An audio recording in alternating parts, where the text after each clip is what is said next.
They did not pair him with the wrong woman. They paired him with the only honest person in the room. And what happened next, nobody in that ballroom was ready for. The Grant Meridian Hotel in Nashville, Tennessee was the kind of place that charged $42 for a cocktail and considered the price reasonable. The ballroom on the fourth floor had been dressed for the occasion. Ivory pillar candles along the window ledges, small clusters of white orchids at every table, a string quartet in the far corner playing something that wanted to be Coltrane, but had never made the trip. The event was called the Spark Collective, a curated singles mixer for quote-unquote accomplished professionals in the Nashville area. The invitation had arrived by email. The email had included the word curated 4 times. Marcus Webb arrived 11 minutes late. He stood at the entrance to the ballroom the way a man stands when he has been in enough rooms to know which ones are real and which ones are architecture. He scanned slowly, left to right, the way he looked at structural drawings when he was trying to find the flaw before it became a problem. What he saw was performance. 36 people arranged into the shapes of people enjoying themselves, men who laughed a half-beat too early, women who touched their hair in the direction of the cameras. And there were cameras, 2 of them, handled by young operators in all black who had been instructed badly to seem invisible. He had not wanted to come. His younger brother, Calvin, had said the thing that moved him. Calvin had said it on a Sunday afternoon at Marcus's kitchen table in East Nashville, eating the last of a cold rotisserie chicken with his fingers, watching Marcus work on a set of residential plans that could have waited until Monday. Calvin had said, without looking up from the chicken, that Marcus was the only man he knew who treated loneliness like a project to be managed rather than a problem to be solved. Marcus had not answered. That was how Calvin knew the comment had found its place. So here he was.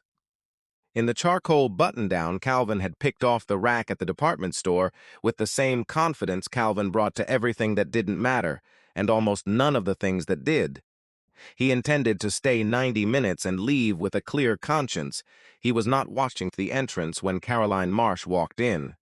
She had arrived 7 minutes before him through a side corridor, and by the time he registered her, she was already positioned near the far window, her back at a slight angle to the room, scrolling through something on her phone with the composed efficiency of a woman who had already budgeted exactly how much of herself she would spend that evening. She did not look like the room. The room had been assembled. She had arrived. Her blouse was a dark, quiet burgundy that did not ask for attention. Her hair was pulled back in a way that suggested it had been done quickly and correctly, with no second pass in the mirror. She was 47 years old, and she wore it the way a building wears its materials, without apology, without explanation, because that is what it is made of. Marcus looked at her once. He thought, she's the only person in this room who doesn't want something from it. Then he looked away, because in his experience, women like that did not end up seated across from him. He found his assigned table near the center of the room. A small card in block letters, WEEBB. He sat, ordered a club soda from the passing server, and waited. Caroline had come because of her colleague Judith Pruitt, who was the kind of woman who made inconvenient things sound inevitable. Judith taught contract law at Vanderbilt and considered herself an expert in human behavior, which she was, and in other people's romantic lives, which she wasn't. She had appeared at Caroline's office doorway that afternoon, coat already on, and declared that Caroline had spent the last 14 months building a legal career impressive enough to fill a biography and a personal life empty enough to fill an afternoon. Caroline had said she had briefs to review. Judith had said the briefs would still be there at 11. Caroline had come. She had even worn the burgundy blouse, which Judith had once described as the color of a woman who was interesting without trying. She was now standing near the window because the part of her that had walked into the ballroom was already calculating the distance to the exit. The host, a woman named Leslie in a champagne-colored blazer who smiled at the cameras before she smiled at the room, took the small raised platform and tapped the microphone. She announced the chemistry pairing round. She explained that the matches had been made, not by algorithm, but by intuition, by a feel for who might surprise each other. Marcus did not believe her. He had spent 15 years in structural engineering. He knew the difference between a thing built for use and a thing built for the photograph. Leslie began calling names. Pairs moved. The room shuffled itself into its new arrangement. Marcus Webb, Leslie said, and Caroline Marsh. Marcus stood. He saw Caroline leave the window a moment later, unhurriedly, the way a person moves when she has decided that no one in the room is owed the sight of her hurrying. They arrived at the assigned table, a small two-top near the east window with a view of the hotel's inner courtyard from opposite directions. Marcus reached the table first. He pulled out her chair without thinking about it. It was the kind of thing his father had drilled into him before his father died, not as ceremony, but as basic respect. Caroline gave him a brief nod that was not quite gratitude and was not quite anything else, and sat down. That was when the sound started. It came from a group of 4 men clustered near the mahogany bar on the south wall. Late 20s, suits that fit precisely the way suits fit men who have recently discovered that suits fit them. The one in the center, a man with a practiced jaw and hair that had clearly received professional attention that afternoon, leaned toward the man beside him. His voice was dropped to the level of a confidence, but it was the kind of confidence designed to carry. He said, "Lord." They matched the brother with somebody's HR director. The man beside him covered his mouth, not quite fast enough. A third one said, lower, "What did he do to deserve that?" Leslie on the platform kept calling names. The jazz quartet shifted into a new piece. Caroline heard every word. She did not raise her head. She did not adjust her expression. The only thing that moved was her left hand, which set her water glass down on the table with a precision that had nothing to do with being careful and everything to do with control. She had heard worse, in courtrooms from attorneys who thought she couldn't hear from where she was seated, in faculty meetings from colleagues who spoke about institutional diversity with the careful language of people managing a budget line. She knew how to hold things without spilling them. Marcus heard it too. He did not react immediately. He sat across from her. He picked up his club soda. He took a sip he did not want. Somewhere in his chest, something shifted. Not the quick, hot thing that younger men feel, something slower, something with more weight to it, the specific gravity of a man who has been in this room before and has spent years deciding how to leave it without losing himself. He looked at her. She was looking at the menu with the focused attention of a woman reading a legal brief. Her jaw was set. Her breathing was even. She had placed herself completely inside the task of reading a dinner menu at a singles mixer in Nashville, and she was winning. He made a decision. He stood up. He picked up his chair. He carried it around to her side of the table. He set it down beside her, facing the bar. He sat down. The room noticed. Not all at once, and not loudly, but in the particular way that rooms notice when something unexpected happens and nobody has been given instructions for how to respond. Caroline looked at him. Marcus said nothing for a moment. He looked toward the bar with the same calm, level regard he used when examining a load-bearing wall he suspected was about to fail. The man with the afternoon haircut had gone quiet. His friend had turned slightly toward his drink. Marcus turned to Caroline and said quietly, "I hope you weren't planning to read that menu alone all evening." Caroline looked at him for 3 seconds, the kind of 3 seconds that contain more information than most conversations. Then she set the menu down and said, "I was, actually. But I've read worse things." The server came, they ordered, and the evening, which had been designed to produce content for a production company's social media output, became something else entirely. You need to understand what the room saw, because the room was watching. What it saw was a black man in a charcoal shirt who had picked up a chair and moved it across a table in a hotel ballroom and placed it beside a woman nearly a decade older than him, in full view of cameras and strangers and men who had already decided the punchline. What it did not see, because rooms are not built for it, was what the movement meant. The chair had not been moved for the cameras.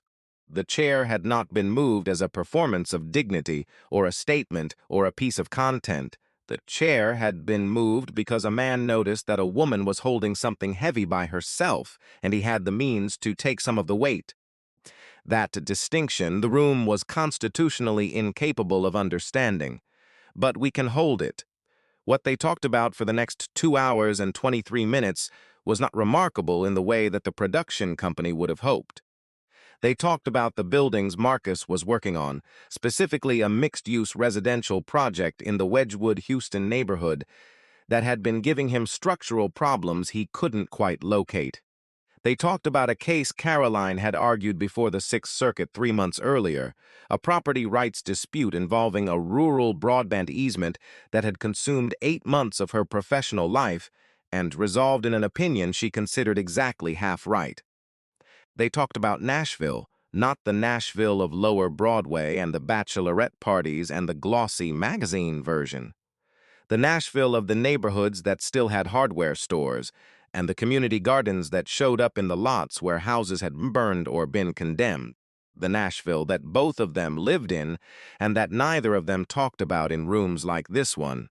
The men at the bar left at 9:47. The one with the haircut glanced back once as he collected his jacket from the coat check.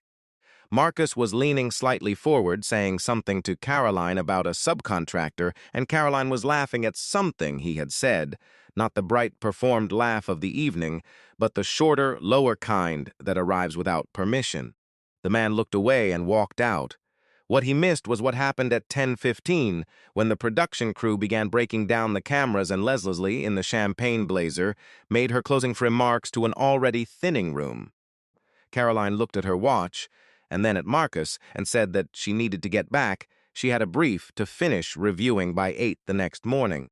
Marcus said he understood. She gathered her things. She stood. She said, without particular ceremony, this was better than I expected.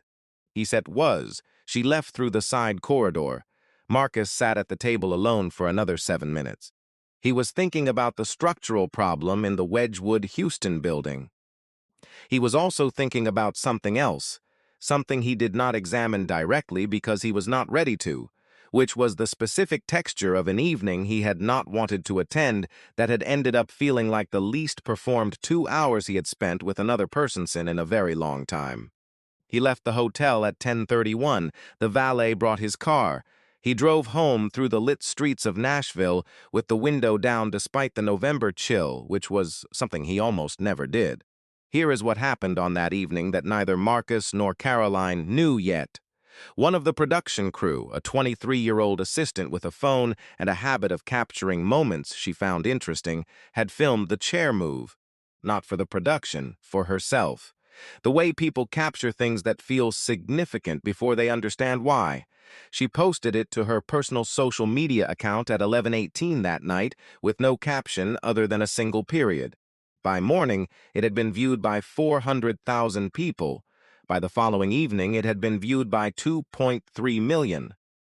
The comments were what you would expect them to be, which is to say they were a cross-section of what people reveal about themselves when they think they are talking about someone else.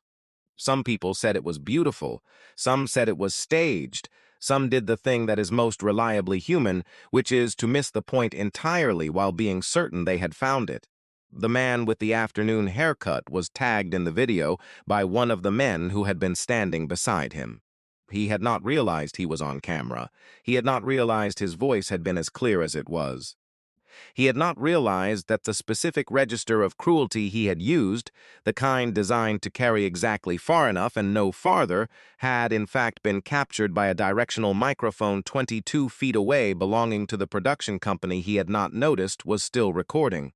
That realization arrived for him at 7:19 on a Wednesday morning when he picked up his phone and found his name, his employer's name, and a 3-second clip of his own face in a compilation video that had been viewed by over 6 million people. His name was Trevor Hollis. He worked in business development for a mid-sized commercial real estate firm in Nashville called Alderton Group. He had worked there for 4 years. He had been promoted twice.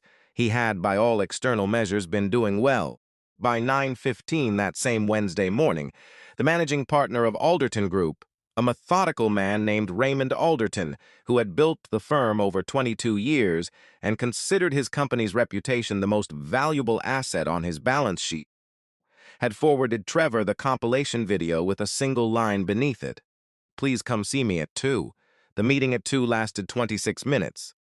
The part that lasted 23 of those minutes was Raymond Alderton explaining, without raising his voice and without using the word character more than once, what the firm's expectations were regarding the public conduct of its employees, and what the consequences were when those expectations were not met. The final 3 minutes were administrative. Trevor Hollis left the Alderton Group offices at 2:37 that afternoon, carrying a cardboard box that held a coffee mug, a framed photo from a company retreat in 2021, and a pair of headphones. The security badge he left at the front desk in an envelope. He sat in his car in the parking garage for 17 minutes before he started the engine. He did not call his mother, though he thought about it. He called the friend who had been standing beside him at the bar, the one who had laughed. The call went to voicemails. He sat with that for a moment, then he started driving. Of the 4 men who had been standing at that bar, 2 were tagged across various platforms by the time 72 hours had passed. One of them, a personal trainer who ran his own small studio in the Gulch, watched his client bookings drop by 11 in 48 hours. He posted a public apology on his studio page at 6 in the morning, 3 days after the video went viral. It was a thorough apology. It mentioned accountability. It mentioned growth. It had been, his friends noted, extremely well worded. What it did not mention was that it had been written at 5:48 that morning because his largest corporate client had called the previous afternoon to say they were reviewing their contract. Accountability, it turns out, has a very clear relationship with consequence. But here is what the viral moment got wrong, and this matters. The clip was 41 seconds long. It showed the chair being moved. It showed the look on the faces of the men at the bar. It had been scored in the compilation with a music bed that suggested triumph. The internet called it beautiful. The internet called it a clapback. The internet called it a lesson. The internet was not wrong about any of those things, but it was wrong about where the story was. The story was not in the 41 seconds. Story was in what happened on the 11 ordinary days after them, starting with the Tuesday that came 6 days after the mixer. Marcus had not been able to locate the structural problem in the Wedgwood Houston building. He had been over the drawings 4 times. He had walked the site twice. He had called 2 colleagues whose opinions he trusted, and neither of them had found it either. On Tuesday morning, he was on the phone with his project manager at 7:52 when his call waiting showed an unfamiliar number. He let it go to voicemail. He listened to the voicemail 8 minutes later while standing at the site in work boots and a field jacket. The voicemail said, "This is Caroline Marsh. We met at that event last week. I was looking at something this morning and thought of your building problem. If you're interested, I'd be happy to share it. You can reach me at this number, or you can ignore this message entirely, and I will understand completely." He called back in 12 minutes. The thing she had thought of was not, as he had expected, a legal issue with the property. It was a structural observation. She had represented a client 2 years earlier in a dispute involving a mixed-use building in Memphis that had experienced nearly identical load transfer problems. She had been required, as part of building her case, to understand structural engineering at a level that most attorneys never needed to.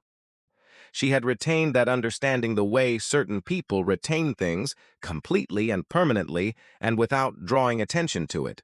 She described the Memphis building's issue over the phone in 6 minutes, clearly and without unnecessary qualification. He was silent for 4 seconds. He said, "Can I ask you something?" She said, "Yes." He said, "How do you know that?" She said, "I paid very close attention during a deposition that I was told would be boring." He said, "I need to look at my drawings." She said, "I assumed." He looked at his drawings. She was right. Not exactly right. The specifics were different, but the category was the same, and once he knew the category, he found the problem in 40 minutes. He called her back. He said, "You were right." She said, "I know." He said he owed her a coffee. She said she preferred tea. He brought tea from a small, Japanese-owned bakery on Fatherland Street the following Saturday. She was at her office, which she used on Saturday mornings because it was the only time the building was quiet enough to think. He had called ahead. She had said she would be there. The office was on the 3rd floor of a building in the Gulch that had been a print shop in a previous life and still had the smell of it faintly in the walls. She had 2 large windows that faced west and gave the afternoon light something to do. Her desk was covered in the organized density of a person who thought across many surfaces simultaneously. He set the tea on the edge of her desk where there was space. She looked at it and said, "That's from the bakery on Fatherland." He said, "You know it." She said, "I've been going there since before it was the bakery. It used to be a copy shop. I had my bar exam materials printed there 3 times because I kept revising them." He sat in the chair across from her desk the way you sit in someone's office when you have not quite been invited to stay and have not quite been asked to leave. She went back to what she was reading. He watched her work for a moment in the way a person watches something that is moving well. He said he would let her get back to it. She said, "You don't have to." He didn't. They fell into a rhythm the way certain things fall into rhythms, not by design, but by the mutual recognition that the rhythm was already there.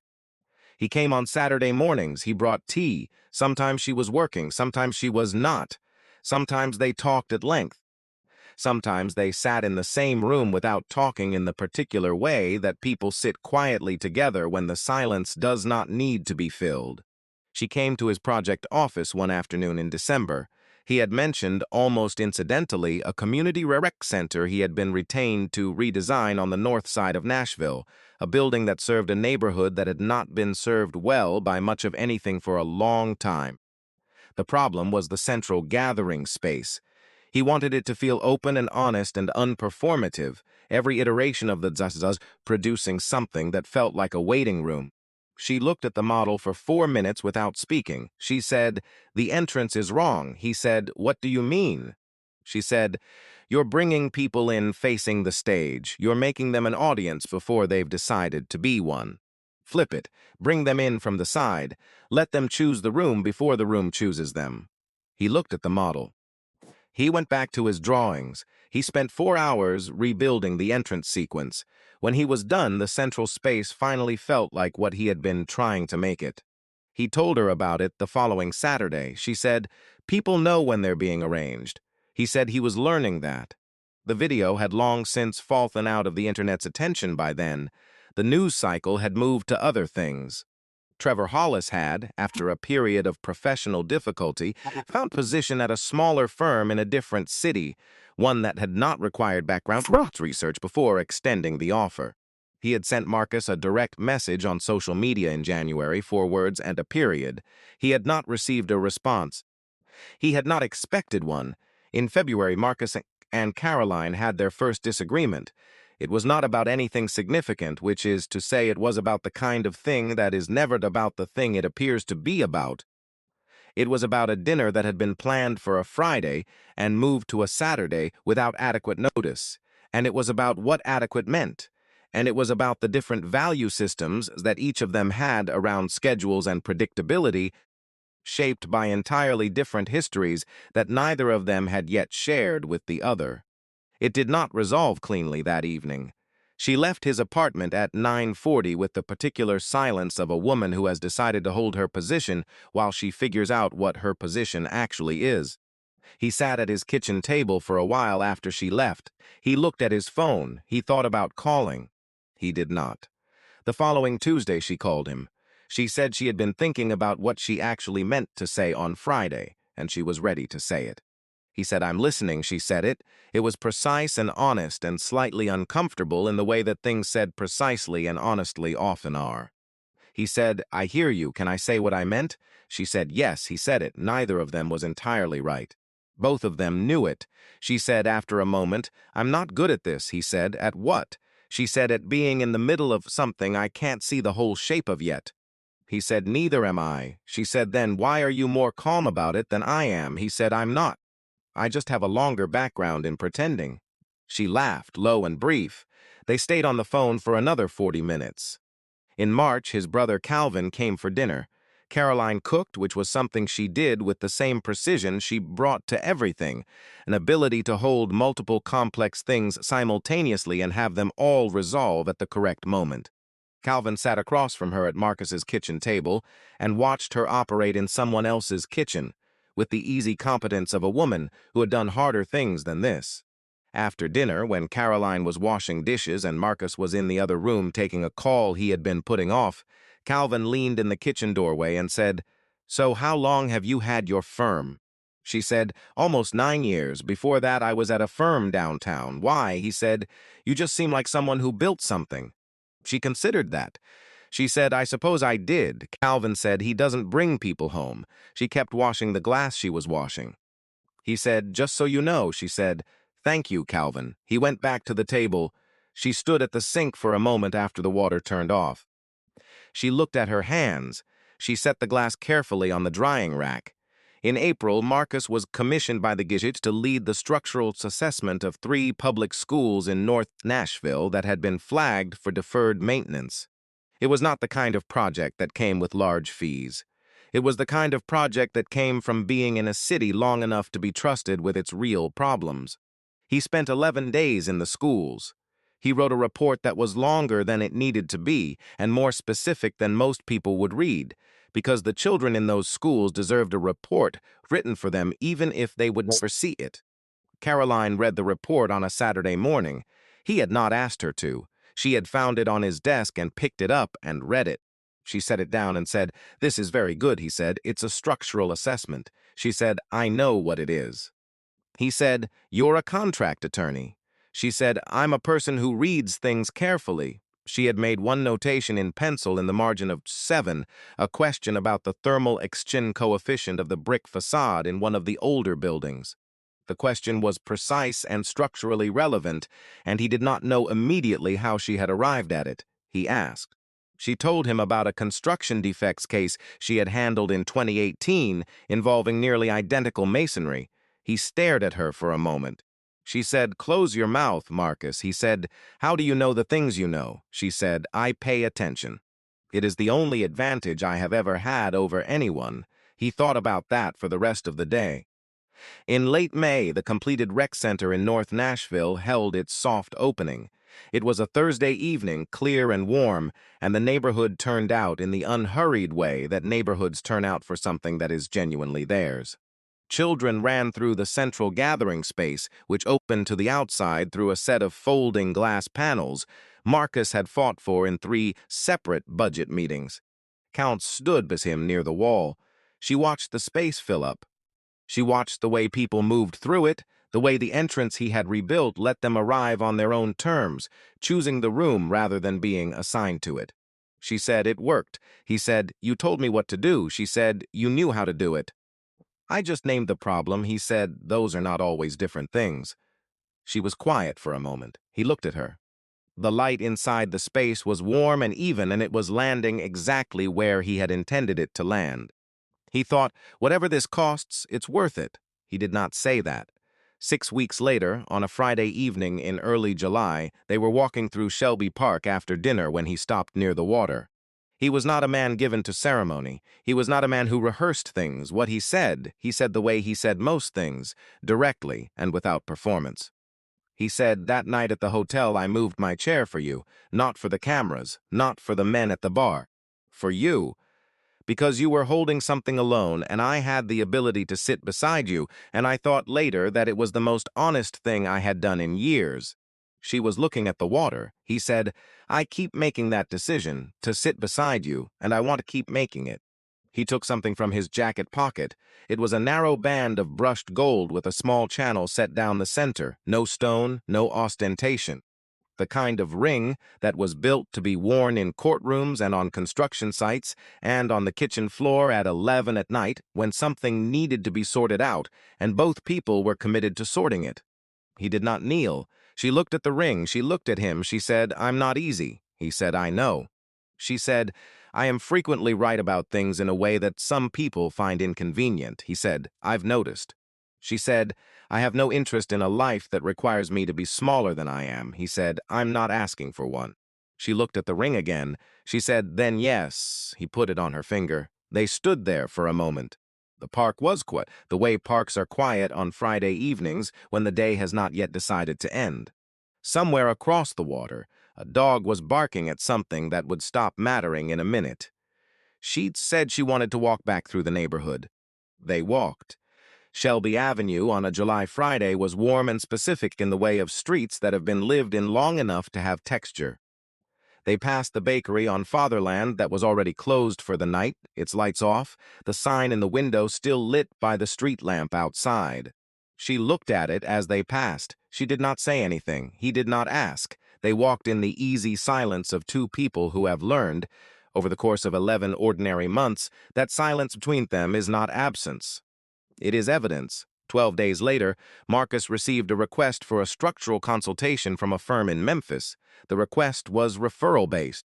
The referral, it turned out, had come from a former opposing counsel who had heard about a property rights case in which a Nashville attorney had demonstrated an unusual of structural engineering principles.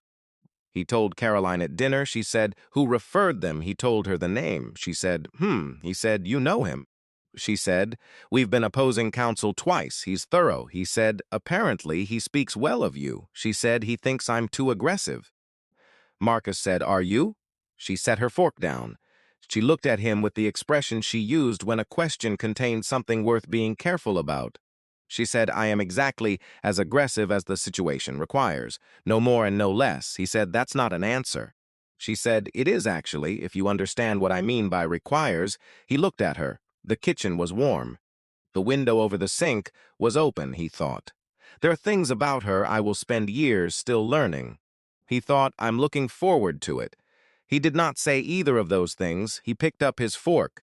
She said, "What are you smiling about?" He said, "Nothing." She said, "You're a terrible liar." He said, "I know." She went back to her dinner. It is often said, by people who look for the lesson in things, that the test in that Nashville ballroom was a test of the man. Whether he would move his chair, whether he would say something to the men at the bar, whether he would stand up for a woman who had been used as a punchline by men who had never considered what it cost to be the punchline. That is not wrong, but it is not the whole account. The test was also for Trevor Hollis, who failed it in a room full of witnesses and spent the following months learning what failure with witnesses costs. The test was for the 4 men at the Marble Bar who discovered that the calibration of cruelty they had considered safe was not, in fact, calibrated. The test was for the production crew assistant who saw something real in a room built for performance and had the instinct to preserve it and the wisdom to say nothing beneath it but a period. Most of all, the test was for everyone who watched the 41-second clip and called it the whole story, because the 41 seconds were real. The movement of the chair was real, the dignity of that moment was real, but the real story was always the 11 months after.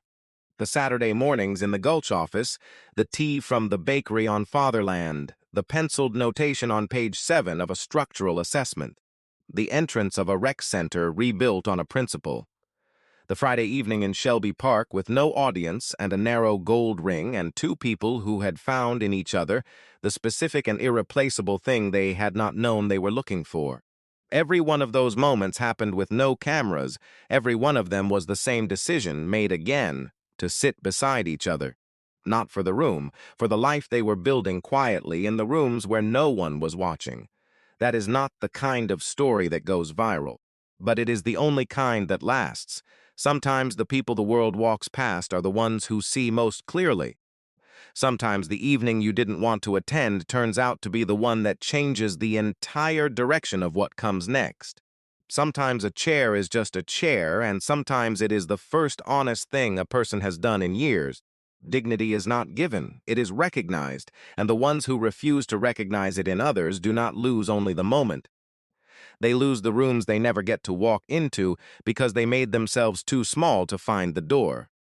If Marcus and Caroline's story stayed with you, if it reminded you that a person's worth has nothing to do with the label they're assigned or the assumptions strangers make about what they deserve, then you already understand what it's really about. If this story stayed with you, I'd love to hear your thoughts in the comments. Have you ever witnessed someone being underestimated only to discover who they really were? Share your story below. And if you want more stories like this, stories about ordinary people with extraordinary hidden depths, hit that subscribe button. I'll see you in the next one.